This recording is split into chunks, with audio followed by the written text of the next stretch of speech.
आज आपण मराठ्यांच्या सत्तेचा विस्तार हा 10वा पाठ अभ्यासणार आहोत. सर्वप्रथम मी तुम्हाला पाठ वाचून दाखवतोय. मराठ्यांनी केलेल्या स्वातंत्र्य संग्रामाच्या आरंभी मुघल सत्ता आक्रमक होती, तर मराठ्यांचे धोरण बचावाचे होते. या स्वातंत्र्य संग्रामाच्या अखेरीस मात्र परिस्थिती उलटी झाली. मराठ्यांनी चढाईचे आणि मुघलांनी बचावाचे धोरण स्वीकारले. 18व्या शतकाच्या उत्तरार्धात मराठ्यांनी मुघल सत्तेला नमून जवळजवळ भारतभर आपला सत्ता विस्तार केला. त्याचा अभ्यास आपण या पाठात करणार आहोत.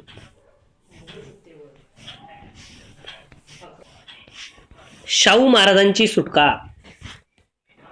औरंगजेब बादशहाच्या मृत्यूनंतर त्याच्या मुलामध्ये दिल्लीच्या गादीसाठी संघर्ष सुरू झाला. शहाजादा आझमशहा हा दक्षिणेत होता. बादशाही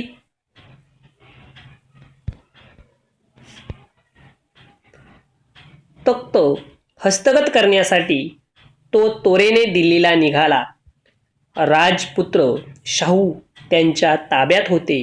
शाहू महाराजांना कैदेतून सोडल्यास महाराणी ताराबाई व शाहू महाराज यांच्यात छत्रपतींच्या गादीसाठी कलह होईल आणि मराठ्यांचे सामर्थ्य खच्ची होईल असे आझमशहाला वाटले, म्हणून त्याने शाहू महाराजांची सुटका केली.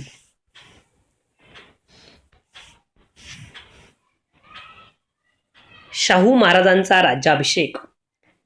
कैदेतून सुटका झाल्यावर शाहू महाराजांनी महाराष्ट्राकडे कूच केले.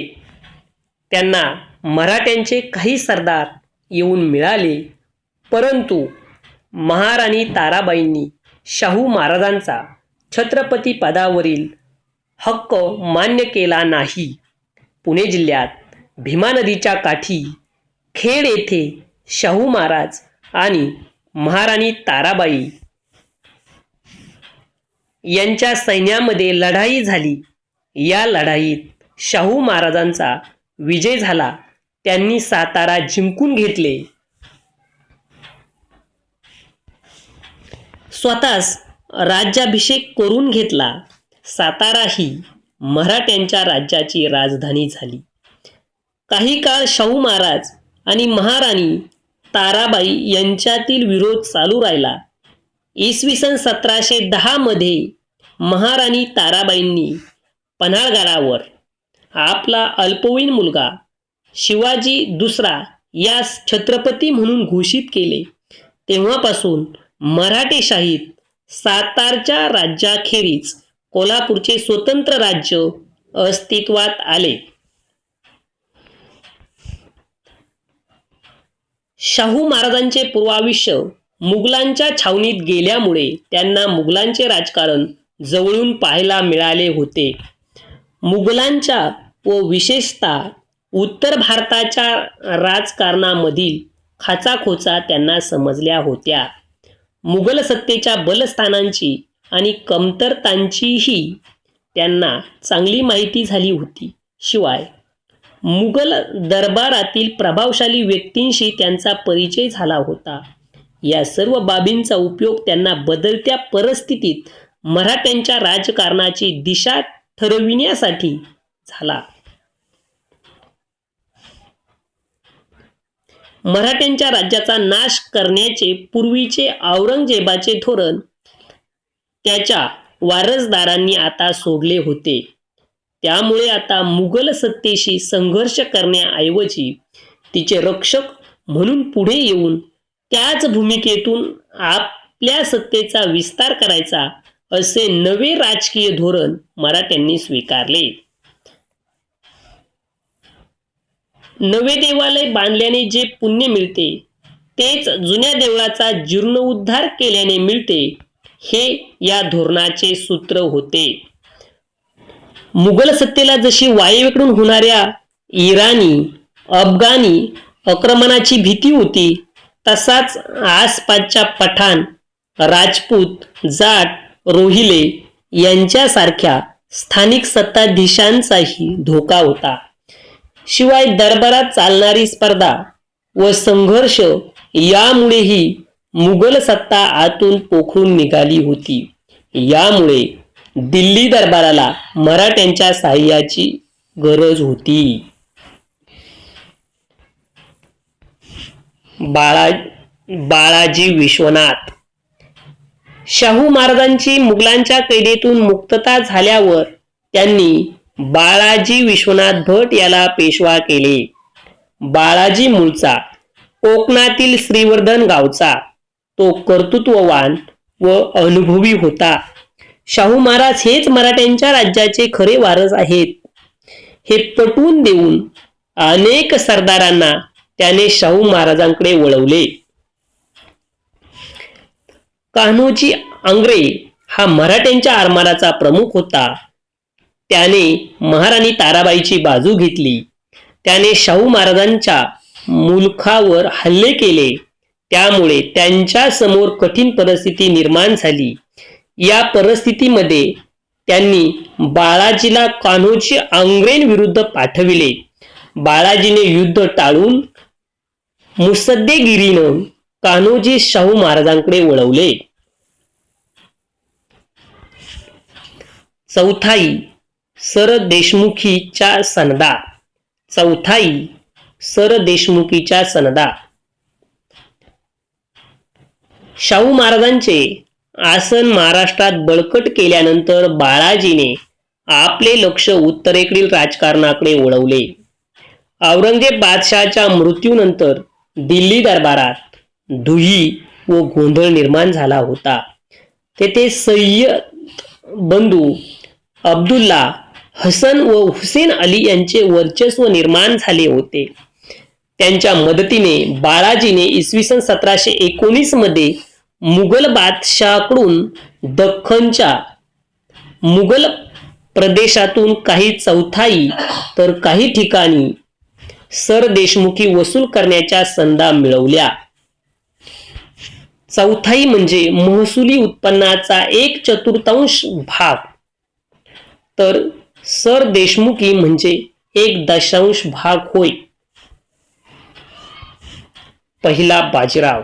शाहू महाराजांनी बाळाजी विश्वनाथाच्या मृत्यूनंतर त्याचा मुलगा बाजीराव पहिला याची इसवी सन 1720 मध्ये पेशवेपदी नेमणूक केली. पेशवेपदाच्या 20 वर्षाच्या कालावधीत त्यांनी मराठ्यांच्या सत्तेचा विस्तार घडून आणला. निजामाचा पालखड येथे पराभव. मुघल बादशाह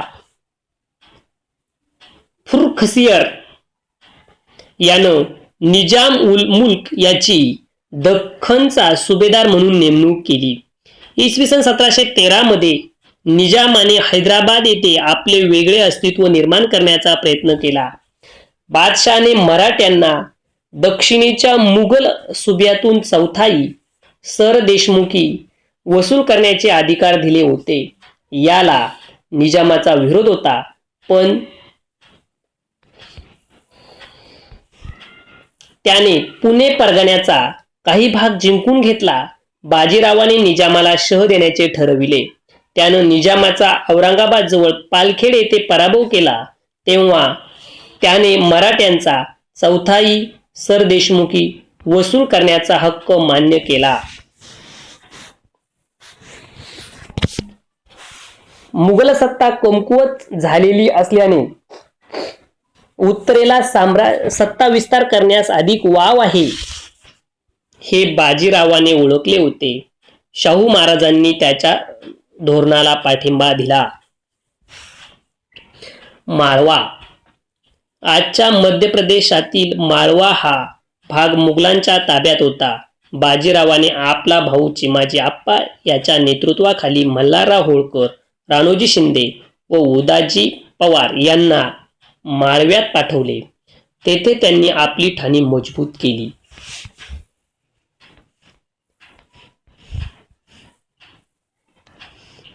बुंदेलखंड.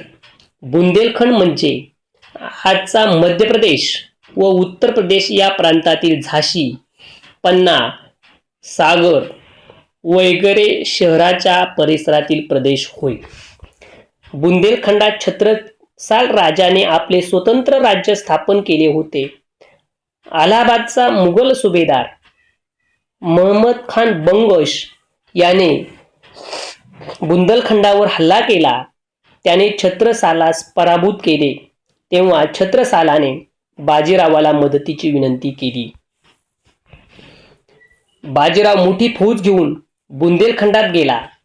त्यानं बंगशला पराभूत केलं. छत्रसालाने बाजीरावाचा मोठा सन्मान केला. अशा रीतीनं माळवा व बुंदेलखंड येथे मराठ्यांनी आपले वर्चस्व प्रस्थापित केले. माहित आहे का तुम्हाला? छत्रसालाने मदतीकरता बाजीरावाला पत्र लिहिले. त्यात त्याने लिहिले, जो गत आ गजेंद्र की वह गत आई है आज, बाजी जान बुंदेल की बाजी राखो लाज. मगरीनं पाय धरलेल्या गजेंद्रासारखी माझी स्थिती झाली आहे. मी आता मोठ्या संकटात आहे. आता माझी लाज राखणारा तूच आहेस.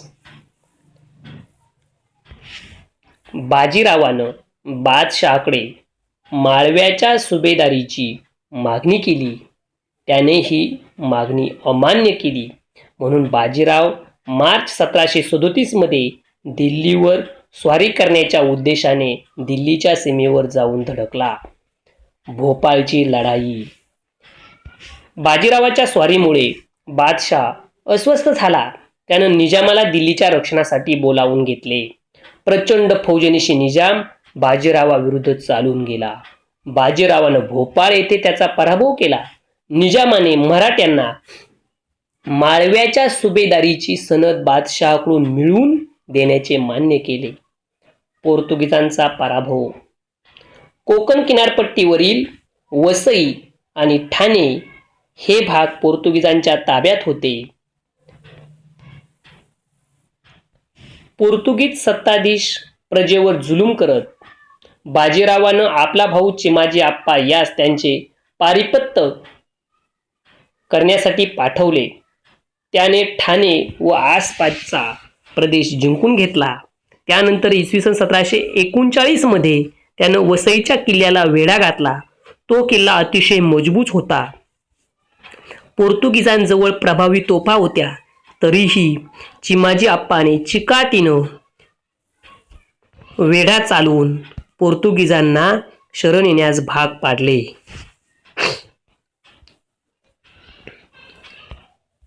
त्यामुळे वसईचा किल्ला व पोर्तुगीजांचा बराचसा मुलूक मराठ्यांच्या ताब्यात आला. बाजीरावाचा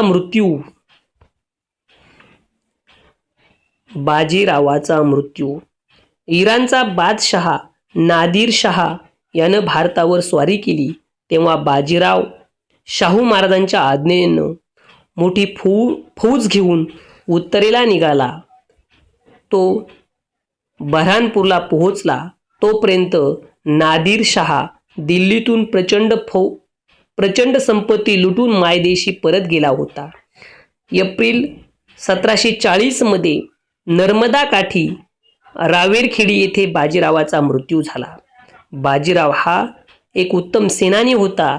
आपल्या पराक्रमाने त्याने उत्तर भारतात मराठ्यांचे वर्चस्व प्रस्थापित केले. त्याने मराठ्यांच्या सत्तेला अखिल भारतीय पातळीवरील एक प्रबळ सत्ता म्हणून स्थान मिळवून दिले. त्यांच्या काळात शिंदे, होळकर, पवार, गायकवाड ही घराणी अस्तित्वात आली. अशा प्रकारे आज आपण मराठ्यांच्या सत्तेचा विस्तार या पाठामध्ये 18व्या शतकाच्या उत्तरार्धामध्ये